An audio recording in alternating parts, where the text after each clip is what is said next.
Senhoras e senhores, menininhos e menininhas, ladies and gentlemen, hoje eu tô aqui com uma pessoa muito especial para mais um nosso Ballcast! Fala pessoal, que saudades de vocês, que saudades, esse Ballcast aqui. Antigamente ele era produzido semanalmente, depois foi para quinzenalmente, depois foi para trimestralmente e hoje está vidamente, entendeu? A cada vida minha eu faço um Ballcast, mas sempre estou por aqui e hoje com uma pessoa mais que especial, como sempre, eu só trago gente especial aqui, minha xará, Rafaela. Bom dia, Rafa. Bom dia, Rafa. Muito obrigada aqui pelo convite, é um prazer estar aqui com você. Prazer é todo meu. Para quem não te conhece, porque você não é uma pessoa muito midiática. Você não tá o tempo todo aí, você é tipo mineirinho, né? Você tá ali, né, no seu lugarzinho, fazendo suas coisas e fazendo um estrondo nas suas áreas, porque eu sei, porque eu te conheço. Mas para quem não te conhece, o que é Rafaela Alencar? Você veio da onde? Vai começar, vai, antes disso tudo, o que você fazia? Você tem cara de bancária. Bancária? Não mesmo. Eu sou completamente da área de humanas. Você nunca Sempre trabalhou fui. em banco, não, Rafa? Nunca. Sério? Sério? Tem cara de gerente de banco. Não, jamais. É mesmo? É mesmo. Você veio da onde?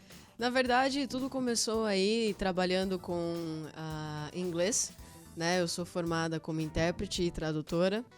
E desde então eu trabalho com isso vinculado a trabalhar com pessoas, né, a treinar pessoas de alguma forma. E através desse treinamento foi que eu descobri aí uma palavrinha que mudou a minha vida, a chamada rapport. Né? Então, através do rapport, eu acabei entrando na área da programação neurolinguística, que acabou me levando para a hipnose e me trouxe onde exatamente eu estou hoje. Então, desde quando eu entrei na área da programação neurolinguística, eu trabalho com alta performance, trabalho na área da educação com aprendizagem acelerada, focada em PNL e hipnose, e faço atendimentos focados à hipnoterapia, adultos e crianças. E foi quando eu recebi aí uma grande oportunidade, que é sobre o que a gente vai falar aqui hoje, que é sobre o processo GUD para crianças. A gente vai chegar lá em algum momento. Quando que você começou a trabalhar ou estudar PNL? Porque foi o primeiro curso que você fez de transição, a gente pode dizer assim? O primeiro curso de transição foi em relação à auto-hipnose.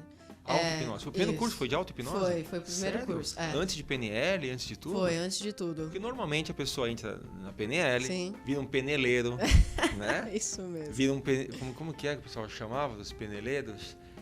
Chatitioner. Chatitioner. Porque quando a pessoa faz practitioner, é pré-requisito, não que ela seja chata, mas que ela fique chata, entendeu? Certo. Porque eu fiz também. Aí você só fala termo de PNL, você tá na feira, aí o cara fala, o feirante fala assim, hoje é tudo fresquinho. Aí o PNL chato fala assim, mas tudo fresquinho? Tudo? Até a banca é fresquinha? Você falou tudo. Aí vira um chatitioner, entendeu?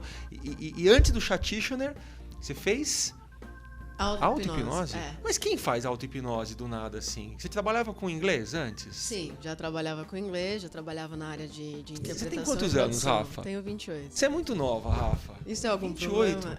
É muito bom isso. Isso é maravilhoso. Porque se com 28 anos você está fazendo tudo isso, o seu curso de PNL, de auto-hipnose foi com quando? Foi em 2000 e bolinha. E tá falando de...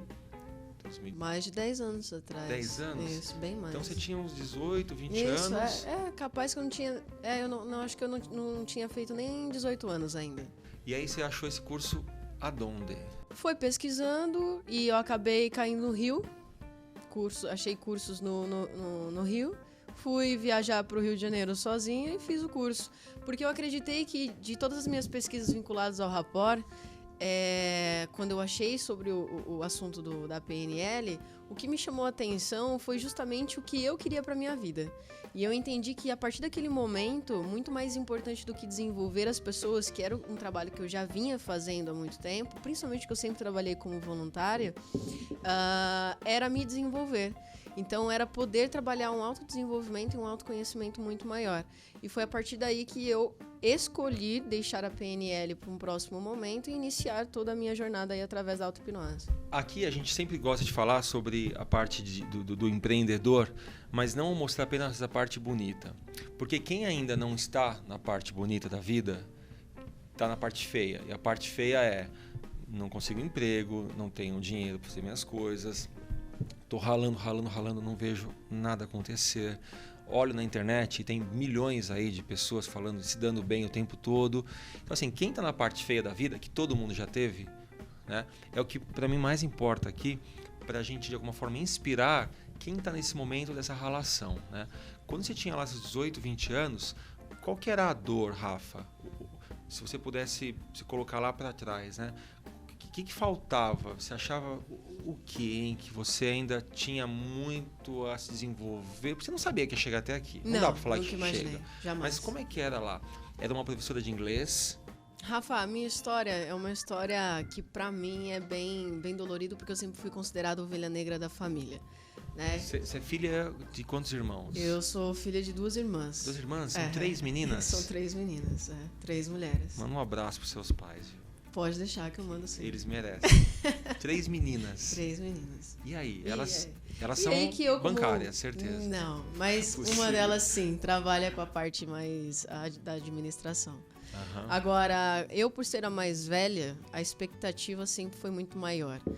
E o meu pai, como um ótimo engenheiro civil, que tem um conhecimento, um reconhecimento nacional muito grande, ele sempre esperou de mim aquilo que ele gostaria que acontecesse, assim como aconteceu com ele, né? Que eu estudasse, iniciasse a minha carreira aí como trainee e que eu pudesse me desenvolver e crescer de forma hierárquica dentro de uma empresa. E claro que não foi exatamente o que aconteceu. E a sua mãe, ela minha mãe, na verdade, ela é dona do lar. Dona do lar. Ela sempre trabalhou em grandes empresas e no momento que ela iniciou a família, quando as filhas começaram a nascer, a partir de mim, foi quando ela simplesmente entendeu a importância, porque ela tem uma crença familiar muito forte, foi quando ela entendeu a importância dela estar sempre presente. Para mim é um dos trabalhos mais honestos, justos, éticos e incríveis que existem a trabalhar no lar.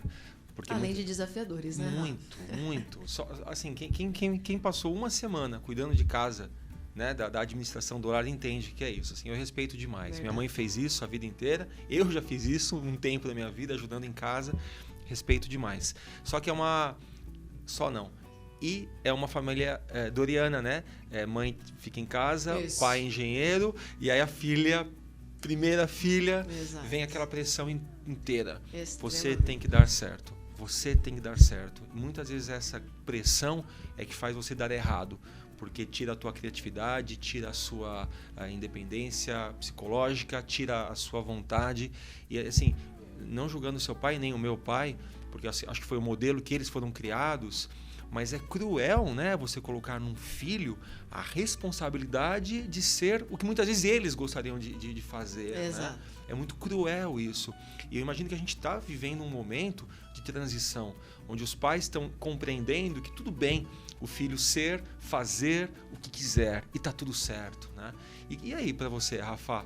Pressão, vem 2 irmãzinhas e a Rafa não quer ser engenheira. Não, a Rafa, na verdade, não quis nunca trabalhar de nenhuma forma, em nenhuma área que ele cogitava ser o melhor. Principalmente trabalhando com a parte humana. Grila. Né?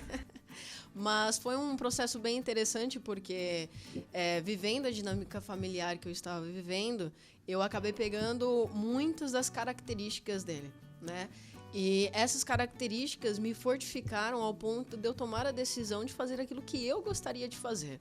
Então, foi a partir desse momento que eu entendi que o que eu tinha que fazer era aquilo que me fazia bem. E foi um pai que deixava você ser livre? Não. Não foi? Não foi. Ele não pressionava, mas ele te cobrava. Na verdade, ele me pressionava e me cobrava de alguma forma, porque ele sempre entendeu que era responsabilidade dele, a partir do momento que eu estava permanecendo no lar dele, que certas regras fossem obedecidas. E uma dessas coisas que ele gostaria de oferecer como o famoso provedor da casa era poder me colocar dentro de uma faculdade.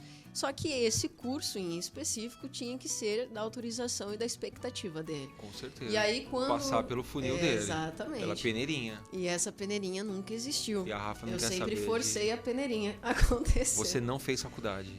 Eu fiz faculdade, só que eu escolhi um curso completamente totalmente fora da área do que ele realmente desejava, que era o curso de intérprete e tradução. Foi quando ele não aceitou, mas ele teve que fazer aí zilhões de pesquisas, e quando ele pôde perceber que como profissional intérprete ou profissional tradutor existia a possibilidade de se ganhar muito em pouco tempo, então ele autorizou, e foi quando eu iniciei a minha jornada aí dentro de uma língua diferente e para trabalhar com pessoas. Cruel, né, Rafa? Tem que dar certo financeiramente para você ser uma pessoa de sucesso, Exato. uma pessoa feliz. E não tem que dar certo financeiramente, não tem que dar certo, né? Minha história é super parecida, né? E eu entendo um pouco dos pais, sabe? Porque a criação deles é diferente. Mas, por que tem que dar certo financeiramente? Por que não pode ser uma pessoa que mora num quarto e cozinha, um apartamento de 30 metros quadrados, fazendo sua arte, ganhando aí 2 salários mínimos e feliz pra burro? Por que não pode ser assim? Porque o sinônimo de felicidade, Rafa, vem mudando há muito tempo, né? As pessoas não entendem, inclusive, nem a diferença entre felicidade e alegria. A felicidade é um processo completamente momentâneo. A alegria é inerente a você, né? Você pode se sentir completamente alegre independentemente da situação em que você esteja. Então, era muito comum vincular a necessidade de você ter uma boa vida muito mais acima do sentimento que você venha sentir. Hoje não, hoje o mundo está mudando, e com essa mudança as pessoas estão entendendo a necessidade de sentir paixão pelo que fazem, ou por aquilo, inclusive, que não fazem. Então, independentemente do que eles buscam ou do que eles desejam, seja na vida financeira, na vida amorosa, não importa qual seja, o importante hoje, as pessoas que elas estão começando a entender, é como elas vão se sentir e o que aquilo faz elas se sentirem, que é bem, e querer fazer algo que realmente elas tenham prazer e poder ganhar com isso. Eu tenho um amigo que eu não vejo nenhum problema a gente ganhar com isso, né? O problema é só ganhar. Só o financeiro. Eu tenho um amigo que trabalhou um tempo com pacientes terminais. Então ele falava que se despedir daquelas pessoas era uma coisa já corriqueira, sabe? Ele já sabia, aquela pessoa em uma semana, em um mês ia embora. E ele falava pra mim que ele nunca viu uma pessoa se arrependendo nos últimos dias de vida por ter comprado ou não ter comprado um carro, por não ter comprado uma casa, por não ter ganhado X ou Y. Sempre se arrependiam de não ter feito o que queriam, não ter abraçado a pessoa que poderia, não ter perdoado. Então é interessante, mas é uma reflexão que eu faço sempre, né?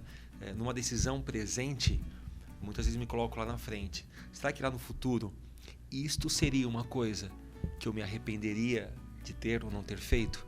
E às vezes só colocar lá para frente te resolve aqui. Então às vezes, por exemplo, prático isso, tá?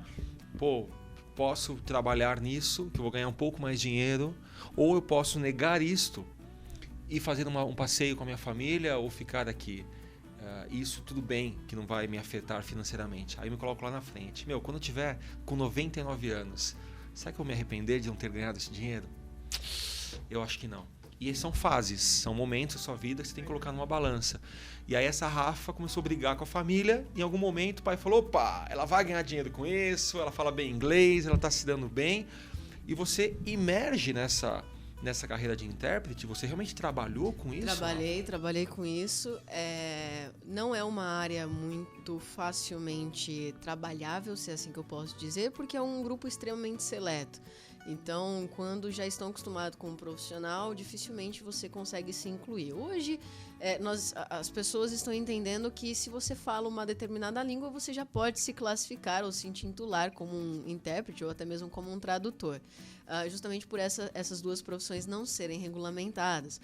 Mas eu percebi que não era exatamente o que eu queria. E aí começou a minha frustração, e não a frustração do meu pai, porque no momento que eu comecei a trabalhar com isso, eu descobri que eu estava trabalhando sozinha. E para mim é um ponto interessante falar, porque, de novo, né, todo mundo que tem sucesso passou por momentos, e esses momentos são fundamentais, os tombos são fundamentais. Ninguém saiu andando, a gente teve que cair, a gente teve que rastejar, engatinhar, a gente toma muito tombo para andar, ninguém nasce andando.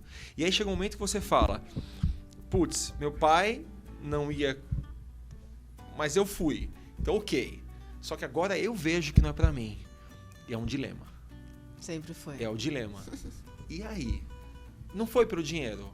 Não foi pelo dinheiro, Rafa. Na verdade, foi... Você trabalhava, você fazia, tinha trabalho, tinha suas coisas? Sim. Eu, na verdade, nunca tive um trabalho tradicional, eu sempre empreendi. Então, essa jornada de empreender sempre foi muito mais tranquila para mim do que outras pessoas que estão iniciando nessa carreira.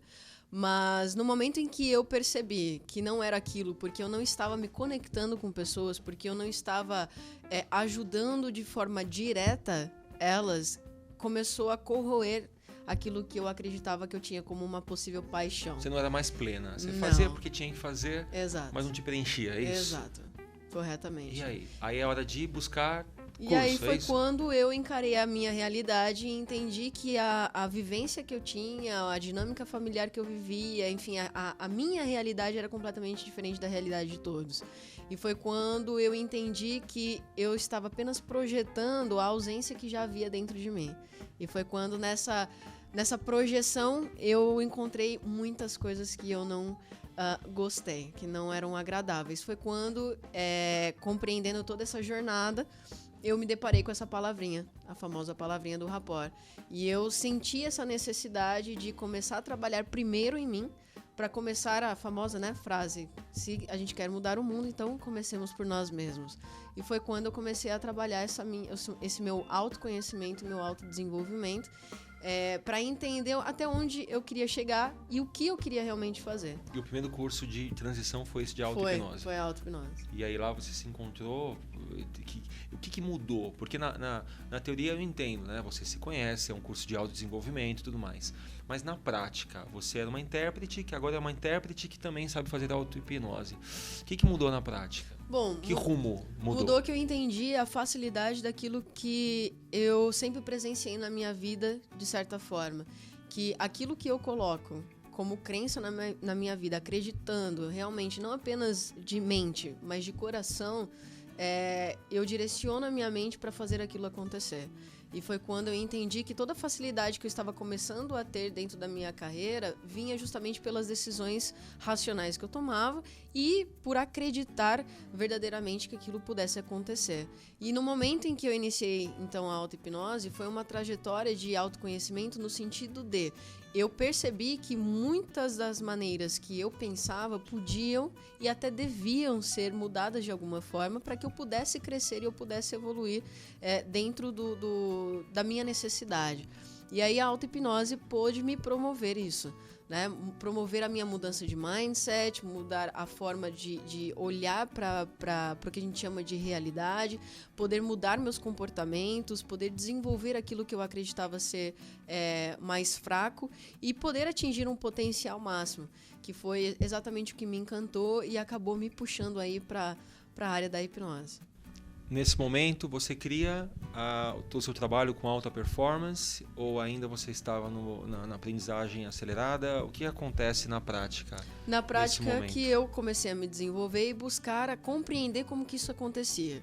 E no momento que eu percebi que eu pude me desenvolver da melhor forma possível, me utilizando do que a gente chama, né, de poder da mente, do subconsciente, foi quando eu comecei a criar determinados protocolos para facilitar a minha aprendizagem. Foi daí que surgiu aí o meu protocolo de aprendizagem acelerada, que inicialmente começou para ajudar pessoas com inglês, mas hoje é focado em ensinar para você aprender de forma rápida. Qualquer tipo de aprendizagem? Qualquer tipo de aprendizagem. Ou mais focado no idioma? Não. Hoje em dia ele já é um protocolo completamente aberto para qualquer tipo de aprendizagem. Tanto que eu faço treinamentos aí com vestibulandos, concurseiros e tudo mais. Bom, a Rafa é uma multiempreendedora, né? Trabalha com, como ela falou, a aprendizagem acelerada, tanto na parte do idioma, mas em outras coisas. Trabalha também com alta performance. Mas hoje eu pedi para ela vir aqui para a gente falar de um termo muito específico, se bem que se a gente for falar da sua vida inteira aqui, vai ficar até amanhã, né? Vamos falar então desse tal de processo Goulding. É isso? Em linhas gerais, para um leigo, tá? Aquele papo de elevator pitch. Certo. Entrou no elevador, você tem 15 segundos. Como é que você define esse processo Goulding? Bom, o processo Goulding, ele é um processo de desenvolvimento e empoderamento infantil. Infantil. Isso. Perfeito. Então, são frases específicas que são ensinadas aos pais para dizer aos filhos enquanto eles dormem, ou seja, durante o sono deles, para causar mudanças emocionais, psicológicas e comportamentais. Esse processo ele desenvolve na criança os 3 pilares mais importantes que a ciência já entende que são essenciais para a vida de uma criança para se tornar um adulto muito melhor, né? Que é a resiliência emocional, a autoestima mental e a autoimagem positiva. De novo, resiliência emocional. Tem a ver com lidar com frustrações. Exatamente. É isso. Adversidades, enfrentar desafios, emocionalmente forte. Entendi. Resiliência, uma explicação chula seria, por exemplo, você... Inteligência emocional. Inteligência emocional, isso. Pronto, né? Você poder se moldar, né? Corretamente. Nem sempre a vida vai ser boa comigo, às vezes vão acontecer coisas não muito legais. Exato. E tudo bem. Resiliência emocional. Segundo... Autoimagem positiva. Autoimagem positiva, que significa? Autoimagem positiva é você se ver de maneira positiva e acreditar nessa positividade que você é. Quando você se vê de forma positiva, você reflete isso ao mundo. Então, a criança que se vê, que tem uma autoimagem positiva e tem essa resiliência emocional, ela lida muito melhor, como você bem disse, com frustrações, lida melhor com adversidades, ela tem maior facilidade em relação a bullying ou qualquer outro tipo de desafio que ela enfrenta no período aí, infantil, da pré-adolescência, da juventude, até chegar na fase adulta. Beleza, chegou no segundo. Autoimagem positiva. Isso. Sou eu, Baltresquinha, até quantos anos? Até esse processo você pode fazer normalmente até uns 12, 13 anos de idade, salvo algumas exceções, né? Por quê? De uma maneira bem rápida e simples, porque o processo ele trabalha em frequências cerebrais. Então, quando a gente envia determinadas sugestões, que é o nome que se dá, né, para a mente subconsciente da criança, a facilidade que ela tem de aceitar aquelas sugestões são maiores porque ela não tem o que a gente chama aí de fator crítico, ou vulgo bom senso ou senso crítico. Então, a aceitação dessas sugestões são muito mais fáceis. Quando a criança começa a desenvolver isso, ela já está mais ou menos com 7, 8 anos de idade e ela já está com ele preparado mais ou menos com os 13, 14 anos.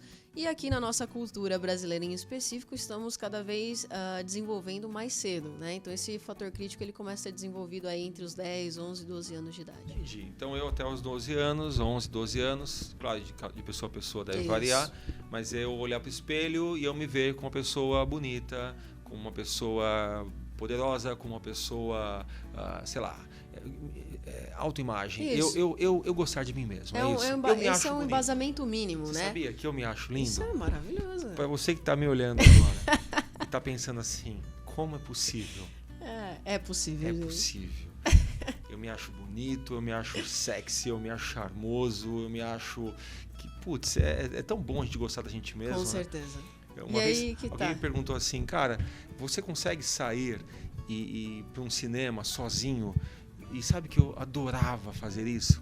Hoje eu sou casado, né? Então não tem como a gente fazer coisas sozinhos, mas com tanta facilidade. Mas se eu preciso, eu me gosto. E às vezes você está sozinho, é o momento que você fala, putz, se a minha companhia é agradável, é super agradável, eu me amo. Um beijo para mim mesmo, que estou me vendo agora aí. E você falou uma coisa muito importante, Rafa, porque a autoimagem positiva não é apenas você se gostar, não é apenas você se ver de uma maneira positiva e achar que aquilo é suficiente, mas vai muito mais além. Vai da expectativa que você cria em relação a você mesmo e não em relação à necessidade que as pessoas têm em relação ao outro. Então não é sobre o que se faz, é sobre o que se sente. Não é sobre obedecer ou acreditar no que os outros sabem ou não sabem do que seria melhor para você, mas é você ter a consciência sentimental, emocional de saber, não, é isso que eu sinto e é a partir daqui que eu vou, é para lá que eu quero chegar. Quando você, imagino, né, quando você se gosta, quando você se percebe como pleno, né, e não dependendo do externo, mas muito mais se balizando pelo interno, parece que as outras pessoas passam a gostar, passam a compreender. Obviamente. É como se você exalasse isso. Tem um fato bem legal, não sei se você conhece, do Richard Bandler. Sim. Você conhece a historinha dele, da menina da escola? Sim. Alguma coisa assim, para quem está vendo a gente. Ele disse que ficou acho que uma semana sem ir na escola, não sei se ele estava doente, e quando ele voltou, os amigos começaram a falar, você viu sei lá, vamos chamar ela de Gioconda. Você viu a Gioconda que entrou? Não vi. Cara, ela é maravilhosa, ela é linda, ela é incrível, ela é o máximo. Mas quem que é essa Gioconda? Não, você vai ver porque ela entrou, nossa, ela é incrível, todo mundo tá apaixonado. Uma menina tinha entrado na escola dele. E aí, ela chegou, ele falou, essa Gioconda? Ela é linda, é incrível. Não é linda, é normal, uma menina normal. Ele disse que ela tinha uma autoestima tão grande, sabe? Ela se portava de um jeito que ela não se importava com o que os outros diziam dela. Tinha algo nela, que era uma energia, uma autoestima tão grande. Exato. Eu falei que depois de 3 dias, ele estava assim, nossa, Gioconda, ela é incrível, ela é maravilhosa. Então é mais ou menos isso. A autoimagem é isso, você se vê como alguém pleno, se gostar, se compreender e não necessitar da aprovação do outro. Corretamente. E aí a gente vincula a autoestima mental, que é diferente da autoestima física, por exemplo, né? A autoestima mental é justamente você ter essa sensação, essa crença de que você se basta. Essa é a frase. Você se basta. Isso vale um parênteses, então, Rafa. Para onde a gente está indo com essa sociedade movida a Instagram, a Facebook, a YouTube, onde eu preciso de likes, de curtidas, de compartilhamentos? Onde que a gente está indo quando a gente fala de autoestima, sendo que o grande barato da moda é ter curtidas, é ter gente me seguindo? Quer dizer, é necessidade do externo. Sempre. De aprovação. Eu preciso de aprovação. Isso e aí, cruel, não é cruel? Claro que isso é cruel. Extremamente. Cruel. Você pega os stories, não vou falar nomes, mas você pega esses famosos da internet, olha os stories deles. Olha, aquele pontinho, parece que é 1 milímetro de tantos stories. É isso mesmo. É o dia inteiro contando a vida dele. Esses dias eu tava zapeando e eu falei, não, é mentira. O cara teve um filho e ele colocou todo o processo de gravidez da esposa, tinha foto da mulher quase nua no banheiro, com a barriga aqui, com a barriga ali, e não sei o quê, e o dia do parto, e foto com o médico, e videozinho do bebê saindo, mas tudo. Quer dizer, a criança nem nasceu e ela já está exposta de um jeito bizarro, necessitando que as pessoas digam, eu curti, parabéns. Porque no final das contas, eu acho que ninguém tá nem aí pra você, pra gente. Ninguém tá nem aí. As pessoas estão aí pra si, eu quero ser feliz. Então, pra mim, esse monte de curtida, gente babando o ovo, sei lá, é pra inflar um ego doente. Pra mim é doença. Na verdade, Rafa, muito mais profundo do que inflar o ego, porque o ego, ele é uma questão, de necessidade, mas eu quero, através do ego, mostrar quem eu sou, né? Só que muito mais abaixo do ego vem justamente a ausência dessa autoestima mental. Existe a ausência do que a gente chama de resiliência emocional. É a ausência dessa autoimagem positiva. Então eu preciso de aceitação, eu preciso de aprovação, eu preciso que alguém faça algo que eu não me sinto capaz de fazer. Então, muito mais do que a questão de inflar o ego, é sentir a necessidade de se sentir completo. E esse é o ponto. A necessidade de sentir completo. Vamos fazer um paralelo então com o seu trabalho. Imagino que o que você faz, né, esse processo Goulding, ele é um processo, digamos assim, preparatório para a vida que vai vir, né? Para não ter essa necessidade de aprovação externa, para não ter essa necessidade dessas curtidas imensas. E imagino também, Rafa, que você tenha fazendo um trabalho com os pais, né? Exato. Porque o seu pai não acredita que a criança precisa estar blindada emocionalmente falando, não vai acontecer. Você acaba trabalhando com os pais, imagino, né? Sim, porque na verdade, quem faz o processo não é você na criança, não, é o pai, a mãe, exato. é isso? É sempre o pai e a mãe. Então, assim, dentro do processo Gould, a gente tem aí três frentes, tá? A frente de palestras, a frente de treinamentos e a frente que é o que a gente está falando agora, que é o que a gente chama de consultoria parental. O que viria a ser a consultoria parental? É o momento em que eu, como especialista do processo, ensino os pais a aplicarem o processo em seus filhos. Mas qual é o propósito? primeiro, como eu mencionei, é o desenvolvimento infantil, que vinculado ao desenvolvimento infantil empodera mentalmente e emocionalmente a criança. Tá? E esse processo ele faz uma mudança praticamente radical. Ele atua na criança de forma 360 graus. Então, com essas sugestões, vai atuar na mente da criança, fazendo com que ela mude comportamentos indesejáveis, né? Ou comportamentos negativos, não importa, questões emocionais e psicológicas também. Como? Em todas as áreas, na área social, na área comportamental, na área familiar, na área educacional, em todas as áreas da vida da criança. E por que é o pai e a mãe que fazem? Primeiro, por ser um processo de desenvolvimento infantil. Ponto. Segundo, porque todos esses pilares que o processo desenvolve, que o método desenvolve na criança, trabalha com algo que vai lá no fundo.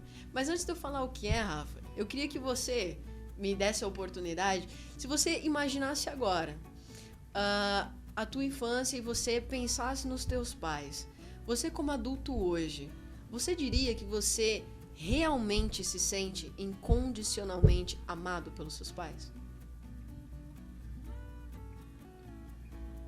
Que pergunta, hein, Rafa? Eu acho que metade. Ok, metade não existe, logo... Não, você não se sente amado incondicionalmente pelos seus pais. A minha mãe, sim. Mas meu pai... Mesmo que a sociedade me force a dizer, não, me amaram, tudo, mas a gente toma umas porradas que fala, pô, não é possível, né? É uma pergunta interessante. Os dois faleceram, não posso perguntar para eles. Eles diriam que sim. Sabe uma coisa que eu sempre lembro? Claro, coisas positivas, mas eu lembro meu pai falando assim, esse moleque não para de chorar, puta que pi! Entendeu? Eu lembro muito isso. E hoje eu como pai sei que criança chora, que tudo bem, né? Que não é birra uma criança de meses. Então eu vejo que os pais não estão preparados para lidar com um serzinho, não estão preparados. Ninguém prepara a gente para lidar com eles. Putz, você me deixou numa situação aqui meio... Eu quero chorar, Rafa. Desculpa aí, Rafa. Tá bom. Mas foi proposital mesmo. A gente chegou em 2 pontos. Resiliência emocional. Segundo, autoestima mental, certo? Antes pro terceiro, eu entendo que quando o pai ele aprende a fazer isso no processo do sono, e eu vou perguntar isso daqui a pouco para ela, porque existe como posso dizer, um senso comum existe, que fala assim, aprendizagem pelo sono. Há 10 anos, a gente ouvia muita gente falando, você quer aprender inglês? Pega a fita, dá play, fecha os olhos e dorme. Eu sei que tem 2 linhas. Tem uma linha que fala, existe a possibilidade de você treinar seu subconsciente, mas também eu conheço neurologistas que falam assim, não existe, porque quando você dorme, tem uma parte do cérebro que ela é travada, e você não recebe informações. Eu vou perguntar daqui a pouco sobre isso, ainda não. Mas mesmo que não funcionasse durante o sono, o pai e a mãe aprendendo isso, eu acho que muda o comportamento deles ao resto do dia. Do jeito que fala com o filho, né? De como se comporta. Sim. Eu imagino que muda. Eu vou perguntar, mas mesmo que não funcionasse no sono, muda tudo. Eu tenho uma vizinha que eu já ouvi coisas do tipo, você é uma cobra, para criança que tinha 3, 4 anos de idade. Não sei por que eu fui ter a ideia de ter você. Eu ouvi isso falando para criança de 3 anos. E como que isso vai ferir no subconsciente dessa criança e vai tornar um adulto pela metade? Vai tornar um adulto, sabe, com falhas, com dores, com problemas emocionais. Então, assim, eu não sei se os pais estão preparados para lidar com filhos. Isso é um ponto. Vamos falar do processo do sono. Como que a gente aprende dormindo, Rafa? Se eu puser lá japonês... E japonês é difícil, hein? Eu dou play lá. Dozo yuriku negai itashimasu. Play. Eu aprendo? Vamos lá, Rafa. Bom, sem vincular isso ao processo Gould, respondendo a tua pergunta... obviamente a ciência nem comprova e nem desprova, essa é a verdade, tá? O que acontece é que nós temos frequências cerebrais, então Por que muitos, inclusive neurologistas, entendem que é impossível acontecer algum tipo de aprendizagem no nível do sono? Porque quando você acessa o REM, que é o seu nível de sono mais profundo, essa travinha acontece. Agora, você passa por um processo até chegar ao nível do REM. Então, esse processo, vamos supor, quando você começa a dormir, sabe aquela sensação de estou dormindo, mas ainda ouço barulhos externos, mas aquilo não me incomoda? Essa é uma frequência cerebral. Então, existem diversas frequências cerebrais. E a ciência, ela vem mostrando que realmente em frequências cerebrais a gente consegue acessar o que a gente chama de subconsciente. Não é à toa que na hipnose nós acessamos como uma forma de alterando toda a perspectiva do estado mental que a gente acessa, que é o que a gente chama de hipnose. Então, quando a gente acessa determinadas frequências cerebrais, como é o caso de terapias holísticas e alternativas como o Theta Healing, nós estamos acessando essas frequências cerebrais. Então, é claro que colocar lá o seu fonezinho e ouvir o japonês, você não vai aprender japonês. Entretanto, você está colocando sugestões no seu subconsciente. Você está absorvendo sons, absorvendo sensações, automaticamente você consegue acessar essas informações posteriormente. Não quer dizer que isso vai desenvolver a sua aprendizagem, mas você vai ter acesso a elas a partir do momento que elas já entraram no que a gente chama de memória de longo prazo, porque você já não está mais racionalizando o processo. Então, aquilo que você está ouvindo sotaque. Você está ouvindo palavras. Ritmo, velocidade. Exatamente. Sonoridade. Entonação. Então, isso tudo você tem acesso. Né? E a ciência já mostra que realmente, segundo os artigos aí, estudos que vêm sendo feitos, parece que no 3º mês após a fecundação, a criança ela já começa a ser programada mentalmente. Porque a parte mental é a primeira parte a ser formada dentro da barriga da mamãe. Então, o que acontece? A criança começa a aprender de 2 formas. Através de sons e sensações. Então, vinculando isso a uma aprendizagem pelo sono, é claro que não vai acontecer da maneira que as pessoas esperam, osmose. Não, isso não existe. Mas existe sim o fato de você incluir informações lá através desses fatores que nós mencionamos e você ter acesso a isso depois. Então você cria uma familiaridade muito maior com esses sons, com essas sensações, ritmo, entonação, porque você acessa justamente essas informações no local ideal onde elas estão, que é o teu HDzinho ali do computador, que é o subconsciente, a memória de longo prazo. O processo Gooding pede para que você fale algumas frases específicas, isso. É isso? Você tem digamos assim, 10, 20, 30 frases que você precisa decorar? Como é que funciona? Na verdade, assim, tudo bem eu explicar desde o início para fazer mais sentido? Uhum. Sim? Ótimo. Então, como que acontece? Sabendo que, considerando que toda essa aprendizagem da criança, essa programação mental que a gente começa a ter a partir do 3º mês após a fecundação, e não é nem após a gestação, a criança então começa a aprender através de sons e sensações, como eu mencionei. Por isso, hoje a ciência fala, né? Hoje bate muito mais na tecla do que antes. Mamãe, cuidado para onde você vai, cuidado com o estresse que você passa, a pressão que você sente, o lugar que você frequenta, o que você diz, como você se comporta, o que você ingere, enfim. Tudo isso causa mudanças não apenas bioquímicas, mas também emocionais e mentais diretamente para essa criança que ainda vai nascer. Então, a partir desse momento, até o momento em que ela começa a desenvolver o fator crítico, existe uma jornada. E essa jornada é programada diretamente, primeiro pelos pais, depois pelo ambiente, que aí vem as escolas, enfim, e através das pessoas.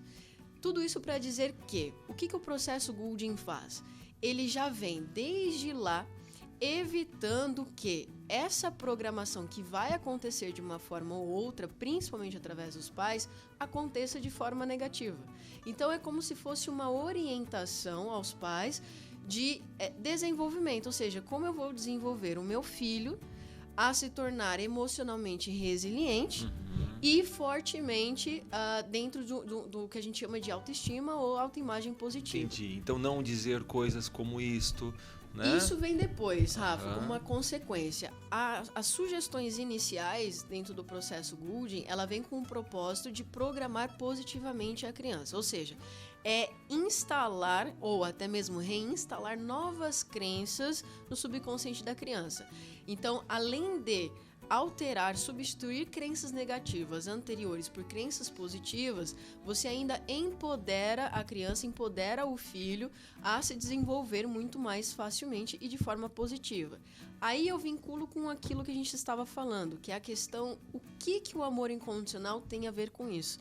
Porque a gente já entende hoje que todos esses pilares que o processo Goulding desenvolve e que faz com que nós nos tornemos adultos muito mais resilientes emocionalmente, vem através da verdadeira crença de ser incondicionalmente amado.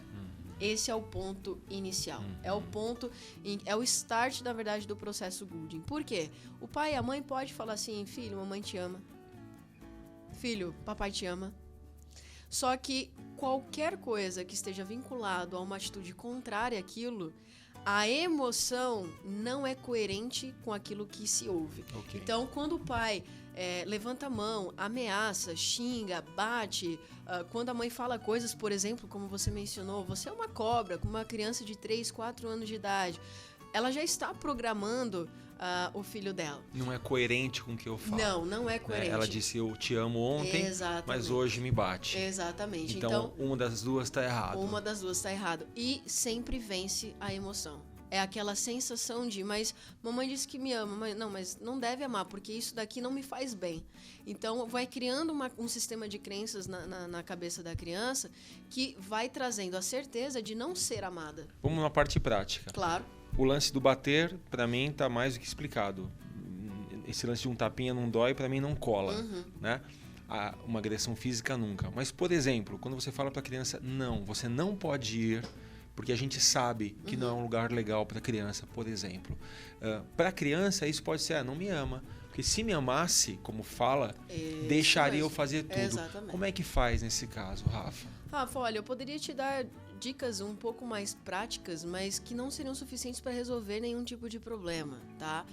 Primeiro seria a questão de retirar o não. Se eu não quero que a criança faça alguma coisa, a criança precisa entender o porquê não, para fazer sentido para ela, né? Então, retire a parte do não e fale assim, filho, pare de correr. Então, primeiro dê a orientação correta. Se eu quero, por exemplo, que ele pare de correr, então, não vou falar não corra, eu vou dizer pare de correr. Tá? E segundo, por que eu quero que pare de correr? Trabalhar o que a gente sabe que a criança tem de muita facilidade, que é a imaginação. Filho, se você correr, pode acontecer isso, pode acontecer aquilo. Você vai gostar? Você vai se sentir bem? Então, você está dando um apoio, né? Você está fazendo uma educação ali parental, dando uma orientação como uma forma de educação, além de mostrar através de sentimentos que você de fato se importa. Sim. Esse é o ponto crucial. Tratá-la como alguém pensante, como alguém que pode raciocinar, né? Esse papo de pais, do tipo, não é não porque eu sei que não leva a nada. Aí que tá, né? O pai sabe que não, mas a criança não. A criança, ela não sabe, ela não tem, na verdade, esse poder racional de julgar o que é certo, o que é errado, o que é bom, o que é ruim, o que é justo, o que é injusto. Então, ele simplesmente absorve aquela informação. Por isso que a educação dos pais interfere exatamente em quem e como aquela criança vai se tornar, que tipo de adulto ela vai se tornar. Então, o processo Goulding, ele não está preso apenas à parte do sono. Ele também visa o que o pai fala no dia a dia? Ou visa, de forma consequencial, se assim eu posso dizer. Claro, como a gente estava falando. O pai aprendeu, né? Exatamente, porque você trabalha sugestões que vão entrar diretamente para a mente da mãe também. Da mãe, exatamente. Dos pais, eles aprendem junto, né? Óbvio. Rafa, para quem está vendo a gente e quer aprender, tem uma formação para isso, né? Os pais podem se formar para fazer com os filhos, é isso? Na verdade, não são os pais, são profissionais da área da saúde e educação que podem fazer o treinamento, que é uma formação internacional. Para ensinar os pais. Exatamente, para poder oferecer consultoria aos pais ou vincular o processo Goulding à tua própria atuação profissional. Então, se algum terapeuta, alguém da área da saúde, alguém que quer se formar como um Especialista Gooding. Especialista, é isso? Você forma esses especialistas, então? Exato. Como é que faz, hein? A pessoa entra no site? Bom, sim, é só acessar, na verdade, o site. Como profissional da saúde ou da educação, você está liberado a fazer o processo, que é, na verdade, uma formação internacional realizada por mim, representante trainer do Instituto Gooding, do próprio método em si. Tá? Então, aí você se forma como especialista Gooding e você consegue vincular isso como atuação na tua profissão atual ou simplesmente se intitular como especialista Gooding e poder ter uma forma de trabalho em paralelo. Então, você aí que é terapeuta, ou da área da saúde, ou da área da educação, entra em www.processogooding.com.br. Meio difícil soletrar, mas a gente vai colocar aqui na descrição para você saber como ficar sabendo mais desse treinamento espetacular. Muito obrigado por ter vindo, espero que tenha gostado. E você aí ficou com mais um Balcast, essas pílulas de novas ideias. Curtiu, já sabe, né? Compartilha com seus amigos isso, principalmente aqueles que têm filhos ou querem ter, né? Melhor ainda, pensar antes. Bom, você me acha nas redes sociais como Rafael Baltresca ou no meu site rafaelbaltresca.com.br. Para você ouvir mais Balcasts legais como esse, você vai em www.balcast.com.br. Beijos, abraços e até a próxima edição. Tchau!